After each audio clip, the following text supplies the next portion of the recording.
Hello, cyberspace. It's me, Angie, and I welcome both you and your ears to an episode of Life, Love, Music, and Space Travel.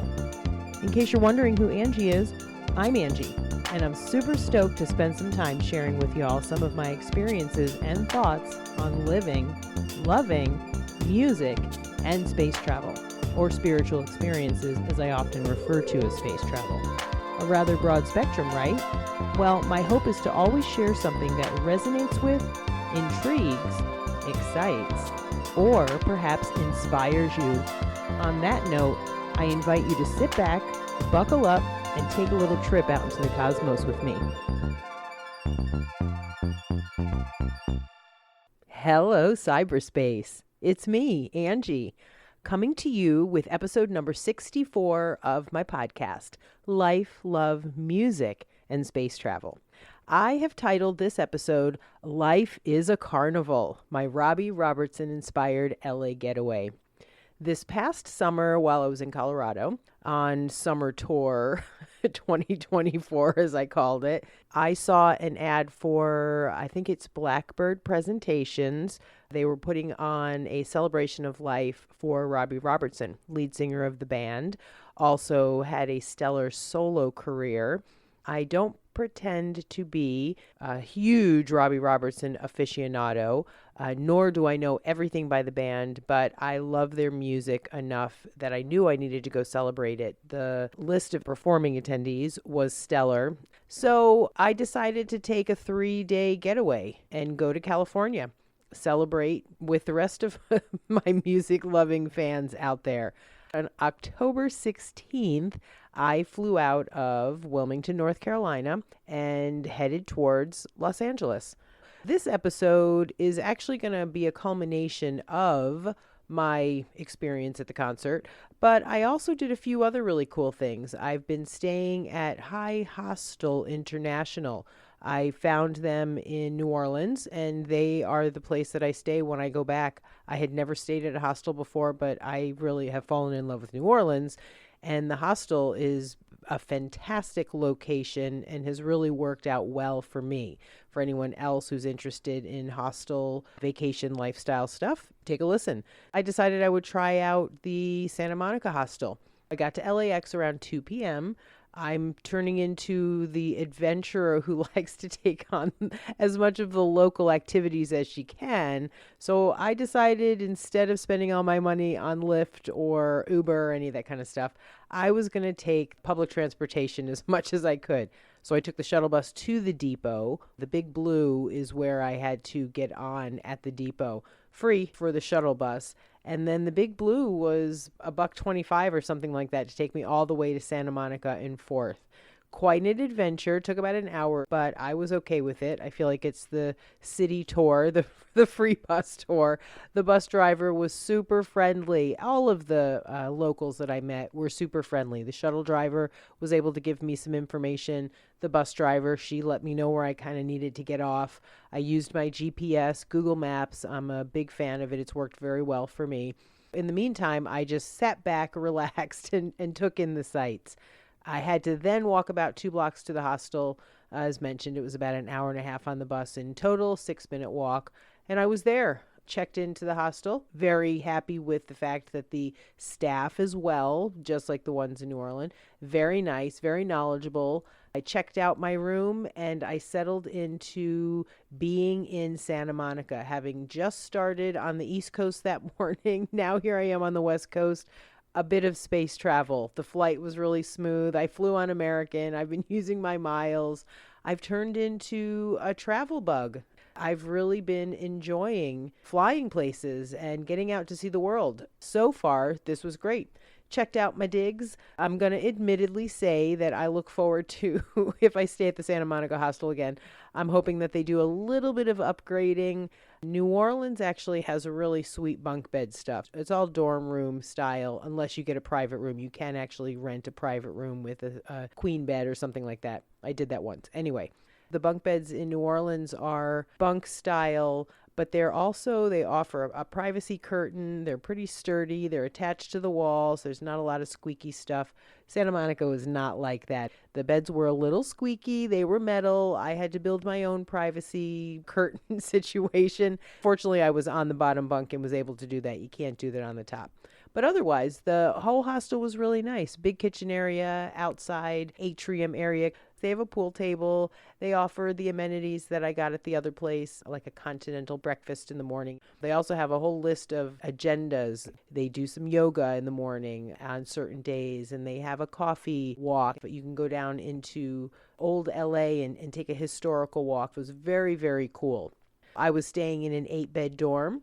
It was a little smallish. I hit the bathroom, and then I decided I was going to head down to the Santa Monica Pier, which is a big deal down there, only a few blocks away. So the hostel itself, pretty centrally located, about, as I mentioned, 2 blocks from the pier. So you could walk down, and then you could take a left and head to Venice Beach, which is what I did eventually, but I'll get back to that later. One of the interesting parts of the journey, which brings about my feeling some love for humanity and being inspired about the good people on the planet. I got down to the beach. It took in sights of the Pacific Ocean. I had not been on the West Coast in many, many, many, many years. I could also see the mountains, which was very cool to be at the coast and have that mountain visual. I knew I was not in my part of the world anymore. I walked around. I then walked over to the Santa Monica Pier, Ferris wheel, roller coaster, lots of fishing at the end of the pier, people selling trinket stuff, restaurants, fried food, funnel cakes, all that jazz. I am kind of familiar with that scene, so I didn't stick around for too long. And at some point I decided I was kind of hungry, was hemming and hawing about what to eat. So I finally stopped in at this place where I was going to get some clam chowder and reached into my back pocket, and my wallet was gone. I carry around a coin purse kind of wallet, which holds everything that's important to me. All my cards, my driver's license, any cash that I might have, which is not much anymore. But it had all of my stuff in it, and it was gone. And that is not normal. It's always in my back pocket. I kind of freaked. It's funny what the mind does. It immediately went to, oh my gosh, I got to cancel all my cards. Oh my gosh, I've been robbed. Where was it? Where am I going to go? Do I have to walk past all of the places that I just came from? The flurry of noise in the brain was a little overwhelming.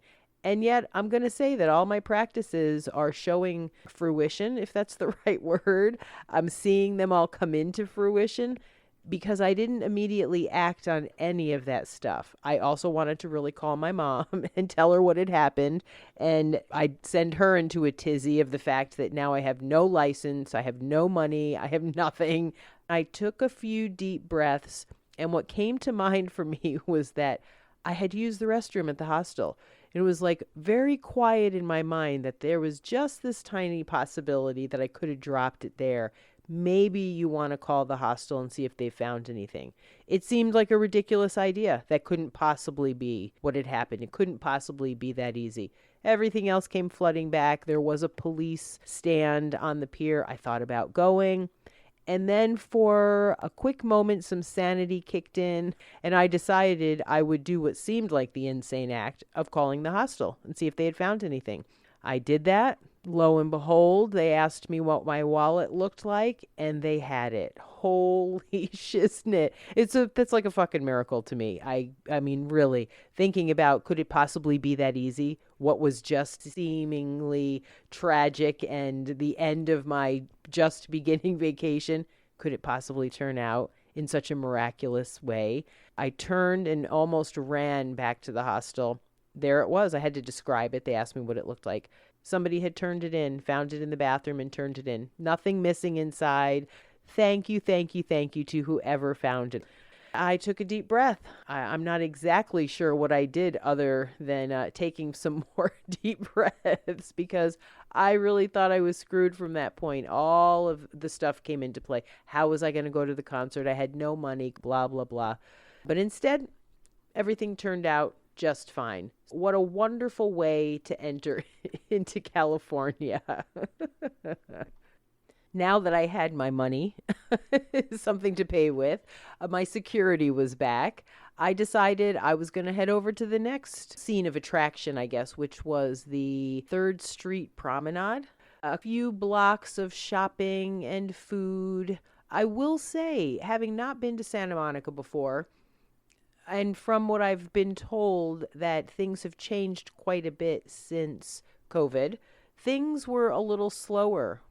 Now, mind you, it was a Wednesday night, so midweek. There was not a whole lot going on. I wasn't super impressed with the area, in all honesty. I don't know what I was expecting. I decided I would walk from one end to the other, which I did. I eventually decided I was going to sit down and have some ramen. It was delicious. I'll give it that. The staff, again, very friendly. People were very, very friendly, and I really felt very comfortable with where I was. Then I decided after ramen, I'd go get some frozen yogurt, probably the most expensive frozen yogurt I've ever had in my life. It was like $1.32 an ounce or something, and I guess I had a lot because I paid $18 for it. Maybe it was 15. Then I added the tip, but it was delicious. So that's Wednesday. I decided it was time to go back, go to sleep, and prepare for the reason I really decided I was coming, which was the big concert. Thursday the 17th, day of the concert. I started the day with a coffee meetup. As mentioned, the hostel has a lot of different events that you can participate in. One of the staff takes you to a local coffee place. I cannot remember what the name of it was, but her name was Emily, and I'm grateful for her. She was really nice and knowledgeable about the area and took us to a cool place where she said most of the locals hung out. It was really nice to connect with some other people. One of the guys was from the San Francisco area, Kevin, originally from Miami. He worked actually at another hostel, the High Hostel International location in San Francisco. There was another gentleman who was visiting from Dublin, Ireland. There was another gentleman visiting from D.C. It was neat to chit-chat with some other people around the country and the world, hear about their traveling adventures. Kevin, interestingly enough, it ended up he was also going to the concert. That was really cool. We didn't find out until a little bit later, until we got back to the hostel, but we eventually decided, I said, how are you getting there? He said he was going and he was taking the bus, and I thought, all right, I'll save a bunch of money. I had put some money on a tap card, I think that's what it's called, for local transportation. So here was my opportunity to actually use it. We decided we would go together. It was great. As we were on the bus, we chatted about a lot of stuff. It was really neat. He's a really great guy. It was nice to be around somebody who was familiar with music and had an honest love for music. He's also a musician, plays the guitar, may play some other instruments. I'm not sure. I just listened to his album. I'll also include that in my show notes. He put out an album on YouTube recently. He was a lover of the Allman Brothers. We both got emotional about the music.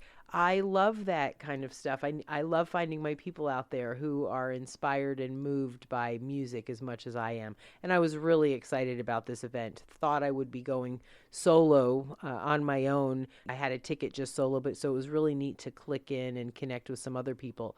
As we got off the bus to change connections, we met another fellow music lover, Richard, who had been kind of listening into us and decided he was going to follow us. We became the trio. I feel like we were like 3 15-year-old kids on their way to the big music event, but I also feel like there's safety in numbers. It was nice to have a few other people around me.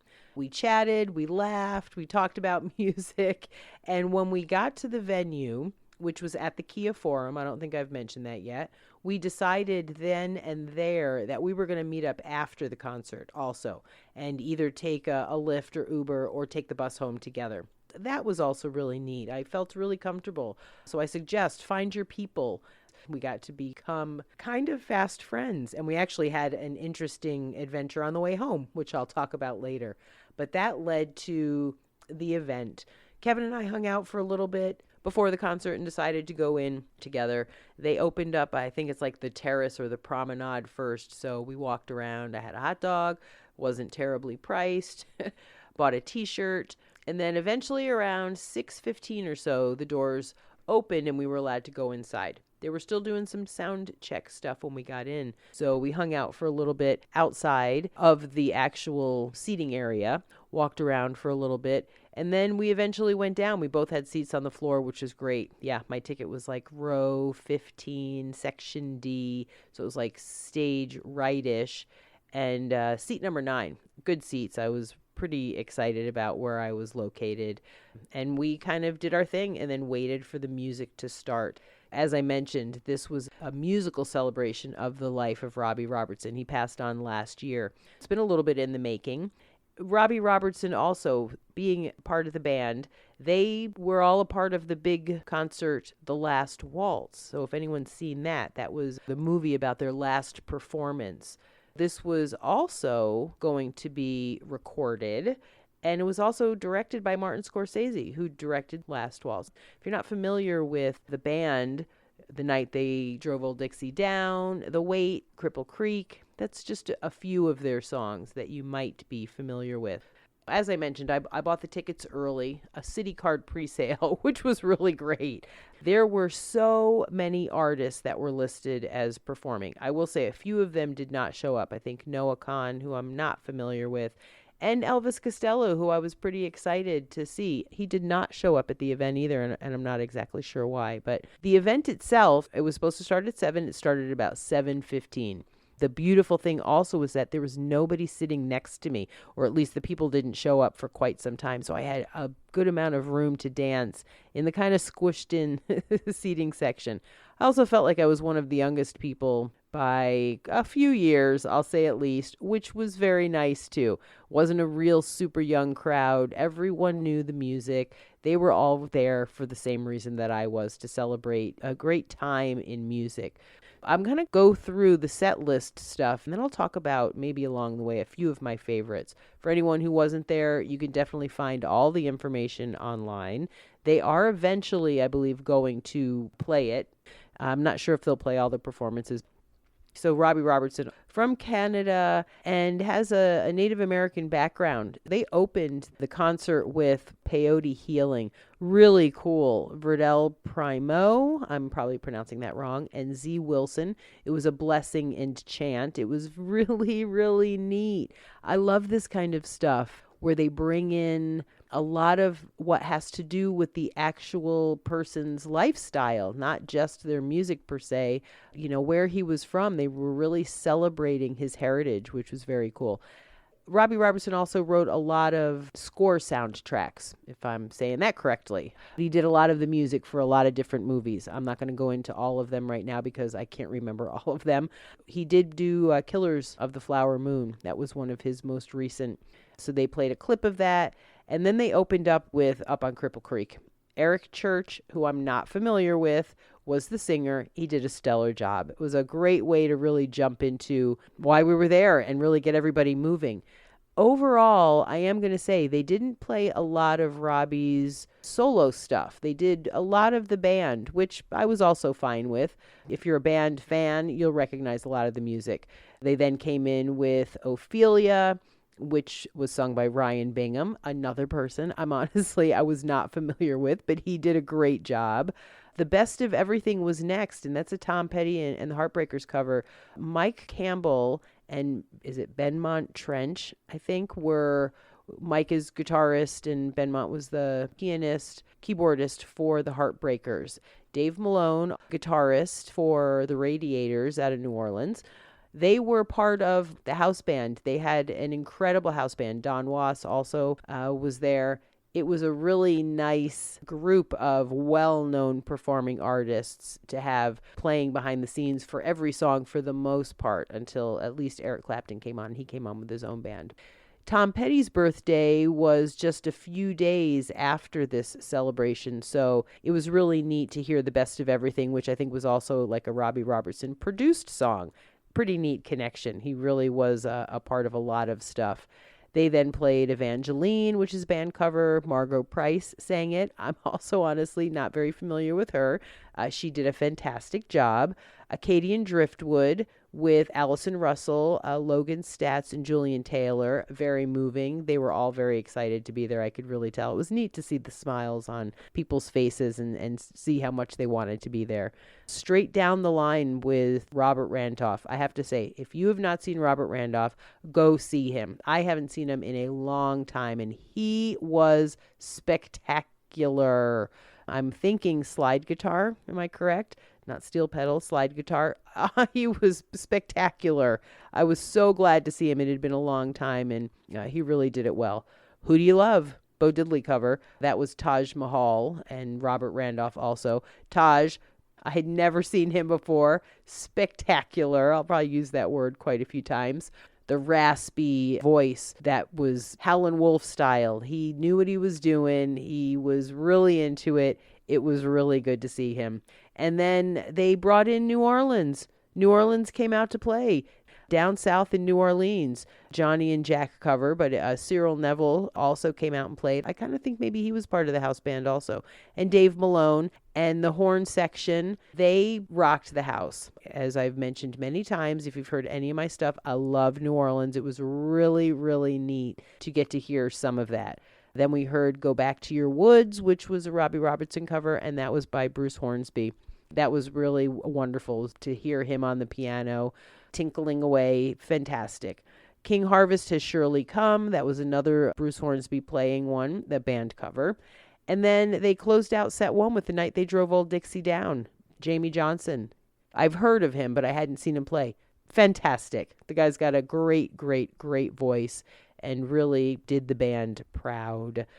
There were a few intermissions, not for very long. The longest one was when they were actually changing over from one set to the other, everything, instruments and stuff, when Eric Clapton came in. But otherwise, the intermissions were really short. So there was not a whole lot of standing around. Set 2, Broken Arrow, Daniel Lanois. Moving, lovely, great job. And then, another of my favorites as far as songs and performers, somebody I was really excited to see. This was Life is a Carnival band cover, and it was with Warren Haynes and Taj Mahal. I love Warren Haynes. He's fantastic. He did a great job. Now we're 15 songs in. I mean, what a night. The Whispering Pines band cover. Lucinda Williams. She is a classic queen as well, and I had not seen her before. They came out with somebody who was very impressive for the next song. I had seen him before. I gotta say, I was not really impressed the first time, but he really changed my perspective of him during this performance. Twilight band cover, Nathaniel Rateliff. He sang a few songs, and he really rocked it out. I gotta say, the guy looks like a younger version of Van Morrison, I think, to a certain extent. His brown suit, unbuttoned down at the neckline, hands in his pockets, but he really was fantastic. I'm going to give him a great amount of kudos because he did the job well. Then sang Across the Great Divide, band cover, Nathaniel Rateliff again. Next song, Rag Mama Rag, with Jamie Johnson and Bruce Hornsby. Jamie Johnson did it well. Baby Don't You Do It, Marvin Gaye cover. Nathaniel Rateliff came in as well. Another reason that I really wanted to go was to see this next performer, Van Morrison. I had heard a lot of things about his performances, so I didn't really know what to expect. He was on point for this. I was very impressed. He came out. He did have his shades on, so you couldn't see his eyes or his face, but he talked to the crowd a little bit, and then he said goodbye when he was done, which was really nice. But he came out. He played the saxophone. He opened with Tupelo Honey. He did play all of his own stuff. He played Days Like This. Wonderful remark. 3 songs in a row. We didn't get that from a whole lot of people, so I was really happy. I felt very good about what I got to see from him and what I got to hear from him, how he interacted with the crowd. I was really happy with getting to check off that bucket list. I'm not sure if I'll get to see him again. That finished off set 2. We eventually opened with set 3. I heard The Shape I'm In. This was it. Eric Clapton came out, so there was a long intermission between set 2 and set 3. 40 minutes maybe it took to change everything over, but Clapton played 5 songs. that was worth the price of admission on its own. He really was a huge band fan. You'll see if you listen to any of the stuff about him. He kind of wanted to be a part of the band. They changed the way he played music. He went and hung out with them for a while, was hoping that they would invite him to be a part of the band. He had a lot of love for Robbie Robertson and the other members. So he played The Shape I'm In.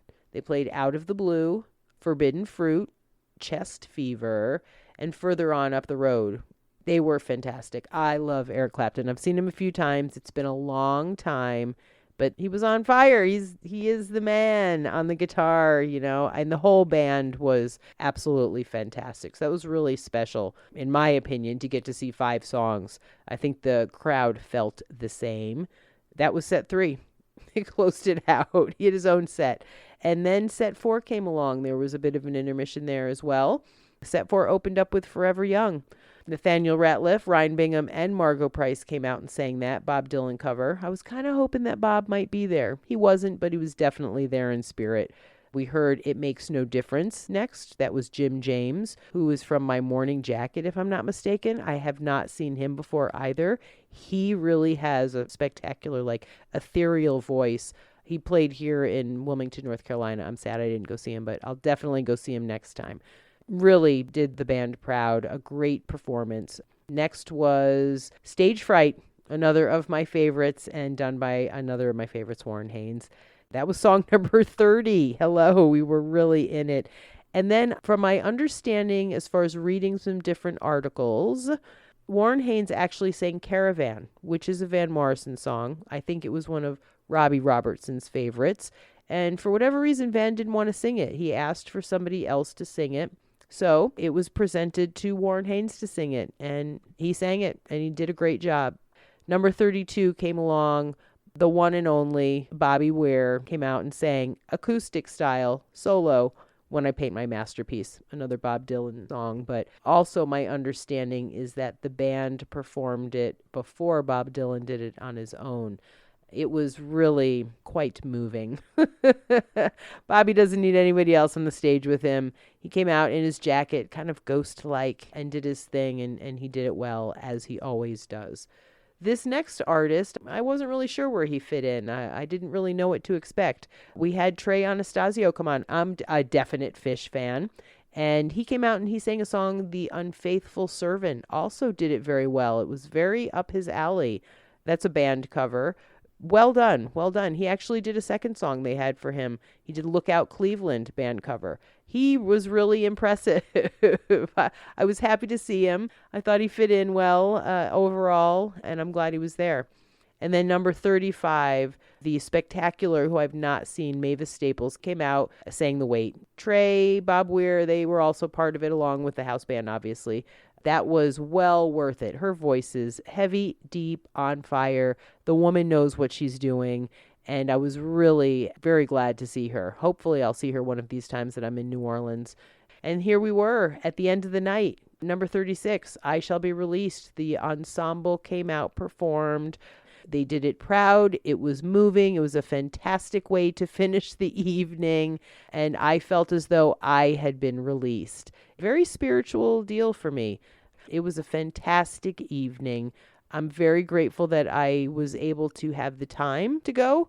Sad about Elvis not showing up. Don't know what the deal was, but man, I will go see Robert Randolph the next time he plays anywhere that I'm near. He was fantastic. So much of my musical bucket was filled. Not just my bucket list, but my soulful musical bucket was filled. That brings me around to having seen so much music since January. I began the year with the Benny Hill Trio here in Wilmington, and then I saw Elvis Costello not too long after that. That's like January and February. I saw so much music this summer, went to Jazz Fest, then I saw this. Maybe I'll have seen 100 different concerts or performers before the year is through. It was fantastic. Then came the evening. Now it was time to go meet up with my buddies. Let's see, the concert ended at midnight. So we headed to the bus stop. Thank goodness for Kevin, because he was a great navigating guy. He knew how to navigate his way around the city with the bus stops and stuff. So we found the correct bus stop, got on the bus, and were ready to head back to Santa Monica. And we did have to make a transfer.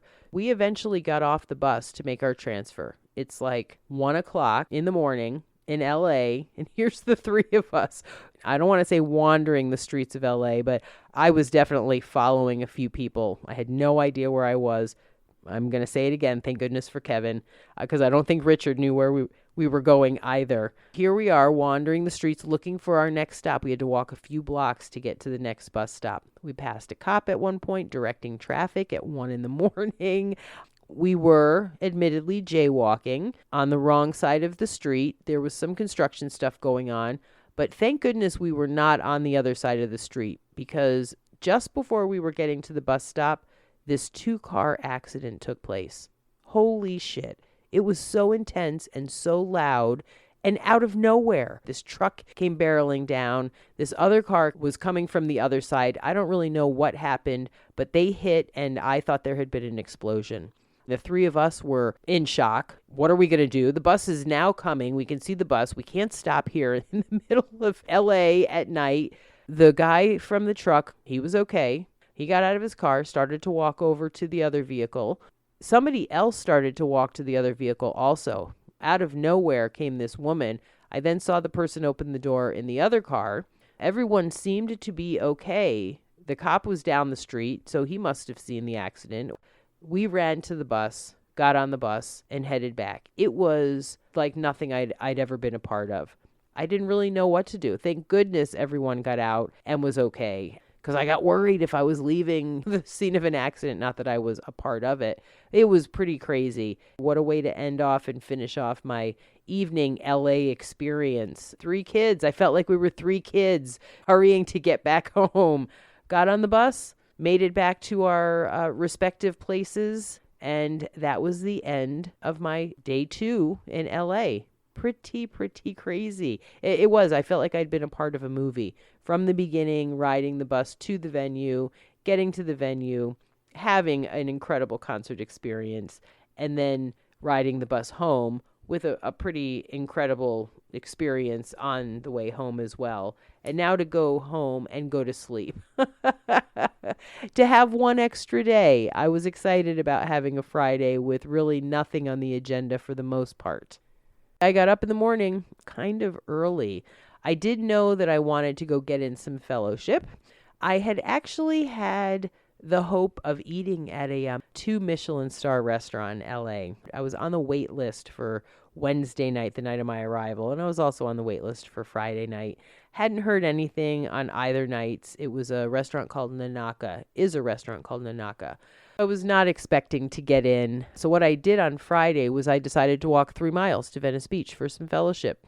In the process, I actually ended up bumping into my new friend Richard and his wife. I'm walking along kind of the sidewalk along the beach, and I hear Angie. I'm thinking to myself, I don't know anybody in LA. Who is calling out to me? Lo and behold, there's my concert buddy from the night before and his wife, which was wonderful to get to meet her and talk a little bit about the experience. It was very cool. It was really nice to see them. And then I continued on the rest of my journey. I was tired. It was kind of a long hike. In all honesty, I had actually walked about 30 minutes in the wrong direction. I thought I was heading to Venice Beach, but I was not. I turned around, and by this time, my feet were already hurting. I had on my Birkenstocks that I love, but I was getting a blister. So when I finally made it to my place of fellowship, it was right on time. It's funny. There are no coincidences. I was supposed to see Richard and his wife, and then I got there at exactly the right time to hang out with my people for a little bit. I was also suggested to go to a place called Justa, Gjusta. It was another foodie establishment, and it was in Venice Beach, and I decided I was going to go do that. It was well worth the trip. Anyone who's going to Venice Beach, go to Justa. As soon as I walked in, I heard the clinking and the clanking of the dishes and the chatter of the people who were there. The staff was running around at a kind of frenzied pace to a certain extent. A lot of excitement and good energy. Fresh breads when I walked in, baked goods in the glass cases. You could get charcuterie stuff. There's a lot of cheese, pickled items, smoked salmon, all of that kind of stuff. And then they had a full breakfast lunch menu. So you could do sandwiches and salads. You had to get a number when you walked in. You got a number, they called your number, you made your order, and you actually went out and sat picnic table style. So you sat next to people you knew or didn't know, or you could sit inside at the counter. That's what I did. It was full outside. I will say the place was packed. I had the most delicious meal. I'm also going to say that it was pretty pricey. So if you go, definitely be prepared. But it was worth it, since I wasn't getting to go to the 2 Michelin star place, of which actually while I was sitting there, I did get an email that said they might have had an opening. But I was already eating, and I thought, well, I'll have to come back to California and try and eat at that place next time. I had this delicious savory sausage and French toast with these like macerated blueberries, and I don't know if it was a mascarpone whipped cream, but usually I like to drench my French toast in syrup. No syrup was offered. I didn't ask for it, and I didn't need it. It was delicious. And then I had some yummy green juice that they made there as well. It was fantastic. Open kitchen, lot going on. It was wonderful. I thank you for the suggestion, Zach Stone, and I'll go back there again the next time I'm in town. I then walked back. I decided I was going to walk back to the hostel. I walked along the beach this time. I had to take my shoes off, so it was a good reason to walk along the Pacific Ocean. Got in the water a little bit. It was cold. Yeah, definitely not East Coast warm water. It was wonderful. The sun was shining on the water, sparkling. I had a really different perspective of the beach than when I got there. The beaches are wide, lots of sandy area, which is not what we have here. I feel like we have a lot of erosion maybe, or at least the houses are built very close to the water. That's not the way it is there. It was a wonderful, fun, wonderful walk and wonderful way to kind of finish off my day. Went back to the hostel and chilled out. I had a cousin who I was hoping to see, and we did eventually meet up. It's hard to get stuff together in such a small period of time. But my cousin Jacques has lived in LA for a long period of time, and I hadn't seen him. He was kind enough to come and pick me up the next morning. I didn't know if I would have to get a Lyft or an Uber or take the bus or what I was going to do. But he decided he would be my chauffeur. He came and picked me up, and he even brought me a sandwich from Cantor's Deli. I had the Maryland, which was a grilled cheese on rye with tomatoes and some sweet potato fries. It was yummy, yummy, yummy. And he brought some chocolate chip rugelach for dessert. I was going to bring a piece home to my mom, but sorry, Mom, I ate them both. That was a fantastic way for me to end my visit with some familial time. I got a good hug in, dropped me off at the airport in plenty of time, and I was headed back to North Carolina. Dad picked me up. Thanks again to the parents. Picked me up, brought me home. And I was met with love from my little marshmallow, my doggy, and then I went to bed. Holy moly. I'm now sitting here reflecting on this incredible adventure that I took. My hope is that as I fast and furiously went through my experience, is that maybe somebody else was able to live a bit vicariously through me. I'm trying to be a bit of a storyteller. I do want to remind everybody out there that we're all living spectacular stories. I ask for it all the time. I would love it if somebody would go on to my website, www.life-love-music-and-space-travel, and leave me a voice message and tell me about one of your exciting adventures, a musical adventure, a city adventure, a beach, something. We're all living fantastic stories, and we can minimize and make light of our earthly experience. But I know if I sit back and reflect on it, I'm kind of like, holy shit, what a life. What a life I've lived, what a life I'm living, and I'm pretty excited about what is yet to come. I'm going to give a shout out to a friend of mine, somebody that I've known for many, many years, who has been a really big part of my journey of recovery and self-discovery. This woman was quite an example of living a life and sharing a life lived. And she just transitioned on to her next great adventure a couple days ago. So JJ, I want to give a shout out to you because you have helped me on my journey. I really don't think I'd be here in the shape I'm in without you. I want to thank you, and I want to give blessings to your next great adventure. I look forward to riding snowy slopes with you when I head on to the next part of my journey eventually. Thanks to all of the people out there who have shared themselves with me and continue to share themselves with me. And my love goes to all of those who are loving and missing JJ. On that note, here's to being where your feet are. Here's to soaking up life today. If you're a music lover, get out there and soak it up. Turn it on, put the record player on, put your favorite playlist on, whatever music looks like to you today, and turn it up. Live for maybe those who aren't here on the planet anymore. Live for those who are on and are maybe lost. Take the time to be in the moment. Be here now. Thanks for listening. Until next time. Bye. So we've reached the end of today's episode. Thanks so very much for listening. It's now time to reconnect to planet Earth and all that comes with living on the blue ball. I'd love to hear your ideas for future episode topics, along with any and all positive and or constructive feedback. Please feel free to contact me at ashysbadass@gmail.com. Thanks again for spending some time with me and allowing me to share myself with you. Until next time, please be gentle with yourselves, be kind to animals, and do all you can to allow your authentic selves to shine brightly.